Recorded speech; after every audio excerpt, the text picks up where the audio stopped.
Hi, this is Scott Garibay, and today I'm going to be talking about fighting stereotypes in playing Dungeons & Dragons 5th edition with race attribute assignments and with race class selection. So Dungeons & Dragons 5th edition has been highly successful in doing something that other editions were not nearly as successful at.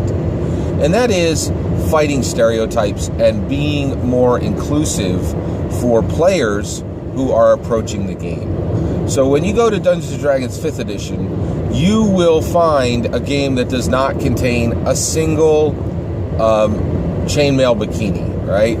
So the way that the way the art was selected, the way the words are written, all of this for Dungeons & Dragons 5th edition has been aimed at providing a base for a far more inclusive player community, okay? So players that traditionally did not play Dungeons & Dragons in 5th edition, Dungeons & Dragons in previous editions, when they come to Dungeons & Dragons 5th edition, they're more likely to see characters in the book that are like them, that are depicted the same way they look, or would make choices that they would make, when it's described in for races and classes and backgrounds, how the backgrounds were chosen. So overall, I think the Dungeons & Dragons 5th edition has encouraged the entire community to be more inclusive, and then I think the Dungeons & Dragons community has done exactly that. I think we actually, if you look on YouTube, there is a very large, very diverse selection of people who are talking in depth about Dungeons & Dragons on YouTube and on other platforms. People who are continuing to write about Dungeons & Dragons. It is becoming a more diverse group. So that's great, okay?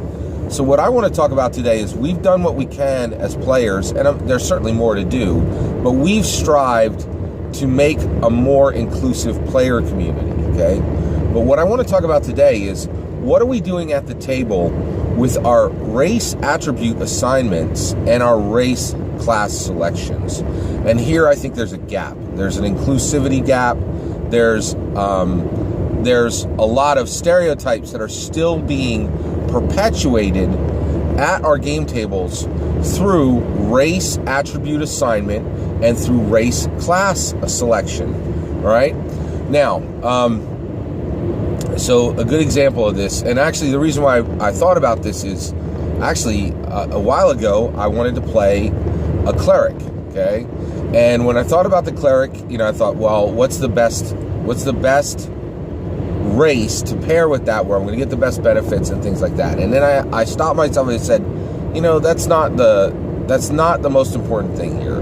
The most important thing here is story, okay? And at that time I selected a half-orc cleric, okay? Now, I think that was a fairly good selection, right? Since then, I have played human wizards, which I think one of my next characters was a human wizard, which that is kind of getting to my point. So I've done both. I think I've made choices which are starting to fight the expectations of race class selection. And then I've also fallen into that trap. A human wizard is pretty bog standard. It's what people expect humans to be. Either they're going to be one of the four core, right? So that if you have a human, you're very likely to put it into fighter, rogue, cleric, or wizard, right? But let's talk about the half-orc, okay? So right now, what I have seen at quite a few tables is half-orc barbarian, okay?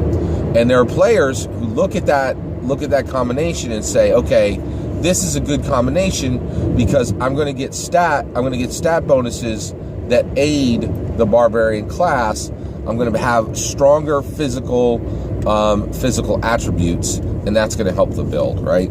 Well, it can't be argued that taking a half-orc race for your barbarian class absolutely aids that barbarian class. But in the game world, okay, that fully perpetuates the stereotypes that surround the half-orc race, okay? So the idea that, half-orcs are, the strongest of the races, and they might have some frustration based around the earlier parts of their life, or near the beginning of their life, that they take out, and they're using that in their raging, those kind of things. Those are bad stereotypes. And we, as a player, when we come to the table and we are about to create a barbarian, that's the time to choose gnome, right? That is or a high elf barbarian, even better, right? That's a perfect way to fight those stereotypes, okay? And then same thing with, if you're going to have an illusionist, right? A lot of people would just, okay, I want to play an illusionist today. What's a good selection for that? Oh, I'll make a gnome illusionist. Well, just as we have gone past these old ways and started to create more inclusive tables and create more inclusive player networks, it's time to start perpetuating positive it's time to start showing at the game table that there's a huge spectrum of race class selections, right? So your half-orc illusionist, that's a good build, right? Rather than continuing to perpetuate the stereotype by going with a gnome illusionist, right?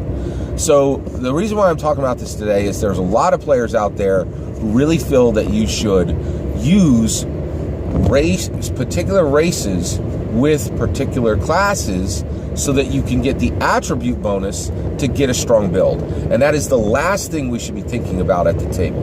We really need to start thinking when the citizens of those fantasy worlds, all the different realms of Dungeons and Dragons, are interacting with the player characters that we've created.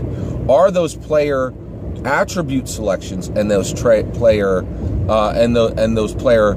race class selections, are they being fair and putting forward the full spectrum of inclusivity that we've achieved in our world into the game world? And I think that's really important, that we really start to consider, how that is actually portrayed at the table, and do what we can to make sure that the race